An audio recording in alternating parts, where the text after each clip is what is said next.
ఈరోజు మన encounter news, నేను మీ కే విజయభాస్కర్. మన ఆంధ్రప్రదేశ్ వాల్మీకి బోయల హిస్టరీ పునరుద్ధరణే ప్రధాన లక్ష్యంగా, ప్రధాన డిమాండ్గా వాల్మీకి యువసేన ఆధ్వర్యంలో కర్నూలు నందు వాల్మీకి యువగర్జన కార్యక్రమాన్ని నిర్వహించదలిచామన్న. ఇందులో భాగంగా ప్రతి మండలము, ప్రతి నియోజకవర్గంలో వాల్మీకి యువగర్జన పోస్టర్లను ఆవిష్కరిస్తూ ఉన్నాము. మనందరికీ తెలిసిన విషయమే, గత కొన్ని ఏళ్ల నుంచి పెద్దలు కావచ్చు అనేక దశాబ్దాలుగా మన ఎస్టీ రిజర్వేషన్ కోసము ఎన్నో పోరాటాలు చేస్తూ వస్తున్నాం. అందులో భాగంగా మనం దాంట్లో ఒక 50% విజయవంతమైనట్టే. ఎందుకంటే రాష్ట్రం దాటి కేంద్ర పరిధిలోకి వెళ్ళిపోయింది, ఇక్కడ తీర్మానం జరిగి వెళ్ళిపోయింది. అయితే ఈ రాష్ట్ర ప్రభుత్వాలు ఏం చేస్తున్నాయంటే ఇక్కడి నుంచి అక్కడ పంపిస్తున్నారు తప్ప ఇక్కడి నుంచి అక్కడ పంపిస్తే మా పని అయిపోయిన భావనలో ఉన్నారు. అంటే వాళ్ళకు తెలుసు ఇక్కడి నుంచి అక్కడ పంపించడమే కాదు, అది కూడా చేయాల్సిన బాధ్యత వాళ్ళకు ఉందనే విషయం తెలుసు. కానీ మనం ఎక్కడ చేతున్నందుకు మనం అభివృద్ధి దిశగా ముందుకు పోతామేమో అని ఒక కుట్రపూరితంగానే వాళ్ళు కావాలని అక్కడి వరకు ఆపేస్తున్నారు. మరి అది చేయాలి అంటే దానికి కావాల్సింది ఏంటంటే రాజకీయాలతో పాటుగా ఉద్యమాలు కూడా చాలా కీలకమే. ఎక్కడైతే హక్కులు సాధ్యం అవ్వాలంటే ఉద్యమాలే కీలకం.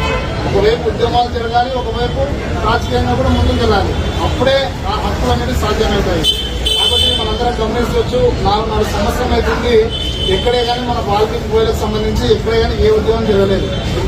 ఎక్కడ ఇంత గతంలో చూసుకుంటే కనుక అటు అనంతపురం చూసుకొచ్చి ఇటు మన కర్నూలు అనంతపురం 2 జిల్లాలు చూసుకుంటే కనుక ఉద్యమాలు పెట్టింది ఎవరంటే వాల్మీకి బోయలే. ఆ రేంజ్లో మనం ఉద్యమాలు చేస్తున్నాం. అందుకే మనం కూడా ఈరోజు ఆ విజయవంతం కూడా చేరుకోగలిగినాము.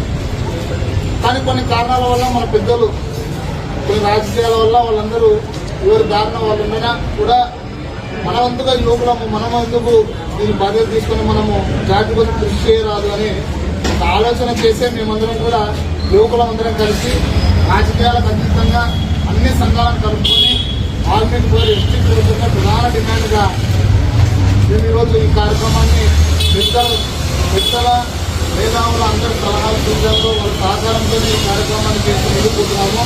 కాబట్టి ఇది మన ఏ ఒక్కరికో ఏ ఒక్క కుటుంబానికో సంబంధించిన విషయం కాదు. కాబట్టి ఇది యావత్ జాతికి సంబంధించిన విషయం అనేది ప్రతి ఒక్కరు గుర్తుంచుకొని నెల 20వ తారీఖున కర్నూలులో జరిగే వాల్మీకి యువగర్జనలో ప్రతి ఒక్కరు తమ వంతు బాధ్యతగా భావించి ప్రతి ఒక్కరు కూడా హాజరై ఆ కార్యక్రమాన్ని విజయవంతం చేస్తూ వాల్మీకి బోయల ఎస్టీ వృత్తంలో భాగస్వాములు అవుతారని చెప్పేసి ఆశిస్తూ నేను సెలవు చేసుకుంటున్నాను. జై వాల్మీకి, వాల్మీకి ఐక్యత, వాల్మీకి ఐక్యత. చేసిన వాల్మీకి సోదరులందరికీ నా హృదయపూర్వక ధన్యవాదములు. 20వ తారీఖున కర్నూలులో జరుగుతున్న వాల్మీకి యువగర్జనకు మన కర్నూలు నుంచి అనేక మంది హాజరై ఆ సభను విజయవంతం చేసి ఎన్నో సంవత్సరాల నుంచి మన పెద్దలతో పాటు చాలా మంది మేధావులు గత 60 సంవత్సరాల నుంచి వాల్మీకి పునరుద్ధరణ కొరకు ఎన్నో పోరాటాలు చేశాము.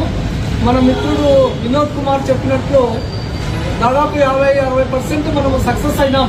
ఎందుకంటే ఇక్కడ మనకు కేవలం 1-2 ప్రజాప్రతినిధులు ఉన్నా కూడా దాన్ని కేంద్రానికి పంపేదానికి వాళ్ళ వంతు కృషి చేసి మన గళం వినిపించి ప్రతి ఒక్కరిని ఇది చేసి అసెంబ్లీలో తీర్మానం చేసి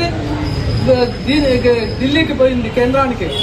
అక్కడ మనల్ని పట్టుకునే నాయకుడు లేక ఎక్కడ వేసినా అక్కడే ఉంది. కాబట్టి మనం కూడా చైతన్యవంతులై రాజకీయంగా, విద్యాపరంగా, ఆర్థిక పరంగా అన్ని రంగాల్లోనూ మనం ముందుకొచ్చి ఈ రోజు ఈ యువకులు చేస్తా ఉండే దానికి మనమంతా వెన్నుదన్నుగా నిలిచి ఆ సభను జయప్రదం చేసి గతంలో వాల్మీకి ఎస్టీ సాధన కోసం ఏ సభలు జరిగినా కూడా మనమంతా ఐకమత్యంతో మనమందరము వాళ్ళకు దీవించి ఈ వాల్మీకి పునరుద్ధరణ ఇది మనమందరము సాధించుకోవాలని ఈ సభాముఖంగా మన అందరికీ విజ్ఞప్తి చేస్తున్నాము.